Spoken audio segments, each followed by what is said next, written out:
In this video, I'm going to talk about Grenfell.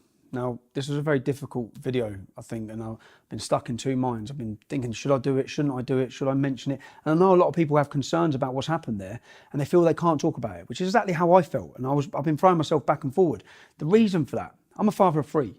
I watched that fire. I watched as people who were stuck in poverty died and burned to death because they were viewed a different way, and the same levels of risk didn't go into their lives as would have gone into more wealthy people. That's a reality I see in it. I also see a lot of problems in it. I also see from a human side and from a father as children burned, as children died. So that's why saying anything negative about this is not what people want to do. I didn't really want to do it, so I'm stuck on should I do this, shouldn't I do this? But I think there's a lot of issues there that have been ignored. I think there's a lot of problems that occur we will see that come out of Grenfell. In July, just to going into it, in July, police announced they'd recovered 87 human remains from the rubble of Grenfell. That death toll will stay around 80 because we just don't know how many people were in that building. We'll probably never know. We do know though, and this is what we need to be able to speak about, that it was packed full of illegal immigrants. They were subletting apartments and cramming in as many people as possible. It's a horrible tragedy, yes, but we have to be able to talk about these issues. It's opened up a hell of a lot of questions. For instance, why are the politicians offering illegal immigrants who escaped the tower amnesty? It was reported in July that Brandon Lewis, the immigration minister, he offered the full support from our already buckling welfare system to any illegal immigrant who helped with their inquiries. Diane Abbott even said the amnesty measures don't go far enough. She probably wants to give them all a yacht, for God's sake. I'm sorry, but no. Illegal immigrants are exactly that. They're illegal. God knows how many were in that tower. How have the authorities been ignoring this for so long? Why, when London's so overcrowded, the benefit system's buckling, housing's so difficult to find in our capital city, why are we tolerating illegal immigrants squatting? And here's another one. Why is it that residents of Grenfell deserve to be given luxurious Kensington properties in compensation? Listen, it's a tragedy, it's an accident, and I'm not saying we shouldn't work to help those people find new homes, but to hand over properties that people would pay hundreds of thousands, if not millions for, to people receiving welfare, well, that makes no sense at all.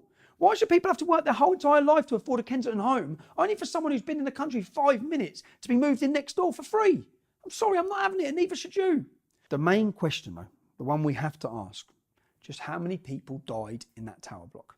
I hate to have to talk about something so sensitive, but it's important to consider the facts. Grenfell housed up to 600 people. The fire also started in the middle of the night.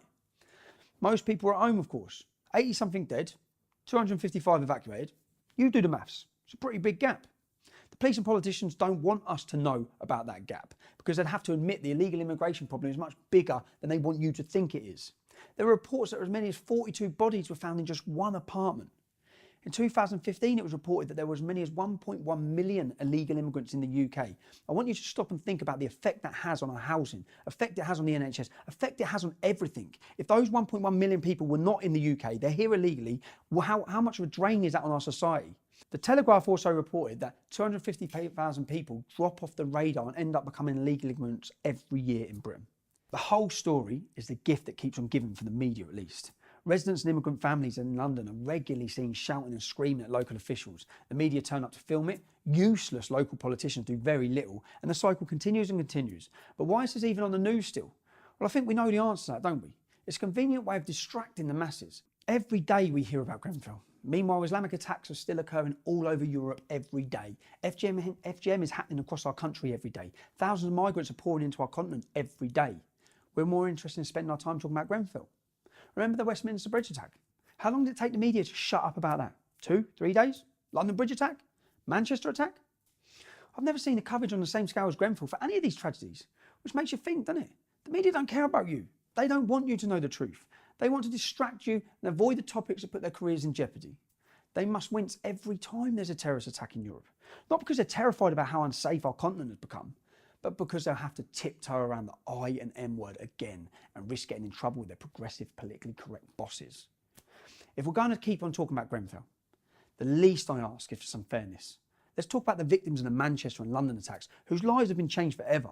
The young girls who have been permanently damaged in the name of a barbaric religion and culture that does not belong here. Let's talk about the young girls who are still being abused and raped by Pakistani men all across our country. And I want to hear some honesty about the London housing crisis and the sheer amount of illegal immigrants in our cities. If you like that video and you want to see more, please subscribe to The Rebel.